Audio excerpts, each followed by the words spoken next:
What if Naruto had the Rinnegan Part 14? As Team 7 return to the village, they see Itachi and Kakashi stood waiting for them at the gates.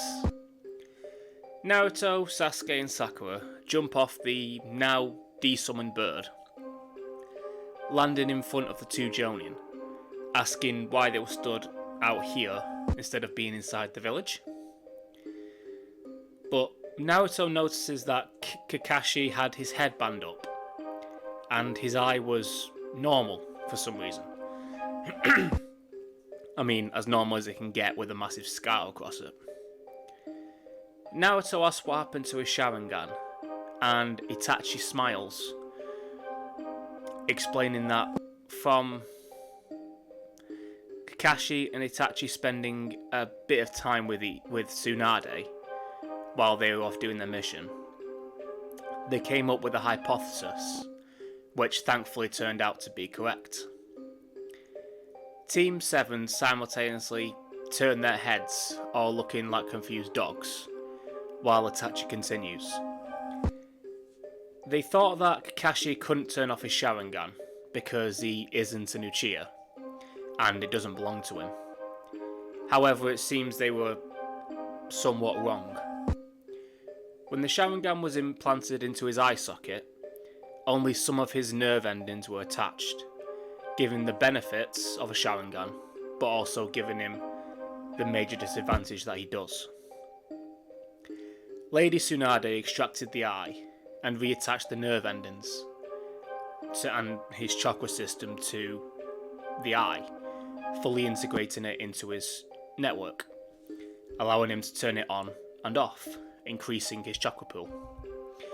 Just as an aside, I know it is because he isn't an Uchiha, but I just wanted to give Kakashi a full Sharingan. Also, it's only slight, but it may be possible for Tsunade to find some kind of workaround for it. I mean, she can heal people out of Tsukuyomi, so yeah. I'm not going to say it's definitely possible, but it may be possible. Either way. Team 7 are all amazed as Kakashi demonstrates this by turning his Sharingan on and off. Even more amazed that he has two Sharingan, not just one. Itachi further explains that one of Shisui's eyes has been implanted as well. I mean, there's no point just having one Sharingan with one MS ability. In true Naruto fashion, he suggests that they should celebrate with ramen, to which Sasuke rolls his eyes, knowing that's what he was going to say. He reminds Naruto that they need to go and see the Hokage first. Naruto rubs the back of his head, a little bit embarrassed that he forgot, and they make their way to the mansion. As they get just outside the office, they see Hiruzen on his way out and start telling them that the mission was a success. But Hiruzen stops them, telling the three of them to tell the Hokage, not him, with a huge smile on his face. A bit confused, but wanting to know what was going on, they walk into the office to see Jiraiya sat at the desk with the headdress of the Hokage on his head. He tells them that as Itachi is in the village, and they know everything they need to know about the Akatsuki, and they no longer need someone to spy on them, Hiruzen appointed him as he was way past retirement at this point. I mean, Jiraiya was a bit miffed because it was kind of forced on him, but he's probably the best candidate, besides Tsunade, but she's busy with hospital. Team 7 explain what happened during the mission, making Jiraiya smile that not only had they saved Gaara, but also thinned out the ranks of the Akatsuki even more than they already had. Jiraiya tells them how proud he is of them.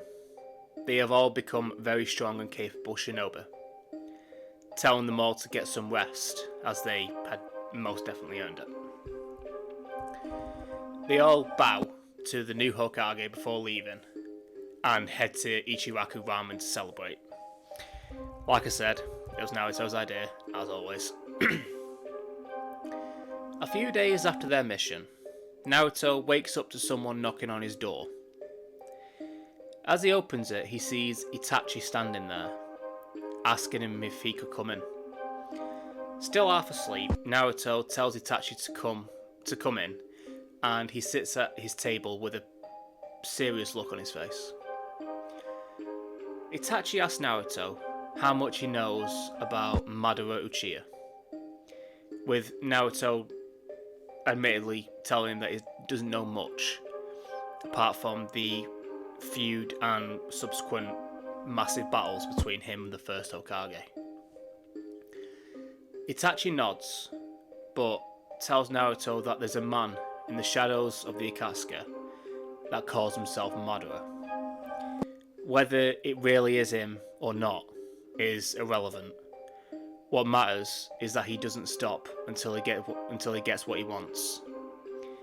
In fact, this was the man who helped him during the massacre of the Uchiha clan.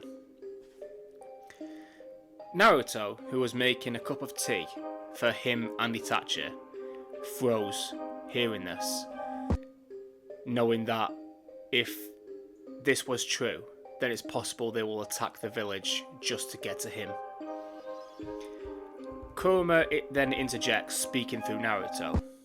He says that Madara was able to control him and use him against the first Hokage, and would like to know how much time they have before they could possibly assault the village.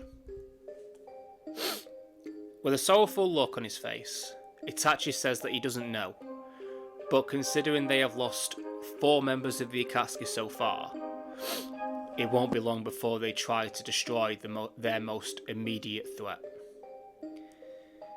Naruto, while shaking a little bit, finishes making their tea, and they sit in silence drinking quickly, knowing that they need to make preparations for what's about to come. Naruto heads to the Hokage's mansion, as Itachi goes to collect Sasuke, Sakura and Kakashi, going to warn them as well.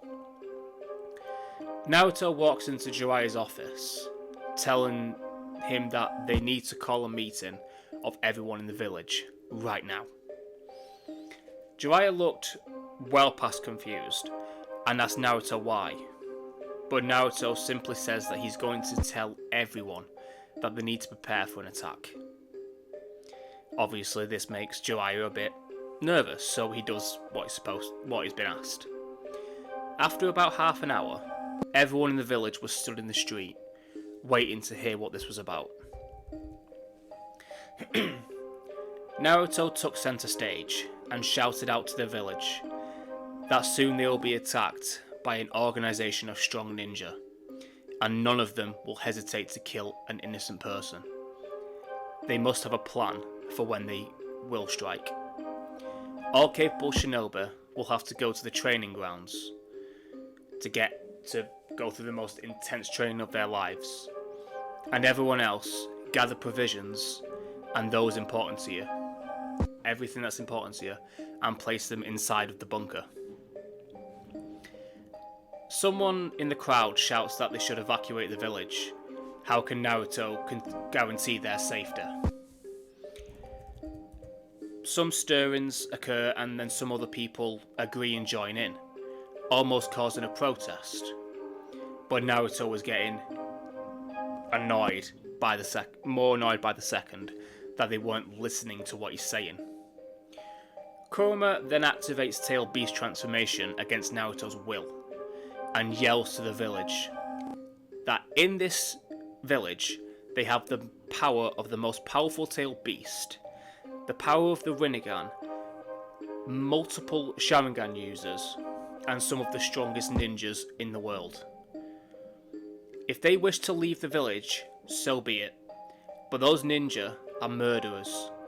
They will hunt every single one of you down, and outside the village there will be no one left to protect you. The crowd stopped shouting and started agreeing to what Naruto was saying. I mean, I think I'd agree as well if I'm getting showered at by a nine-tailed beast.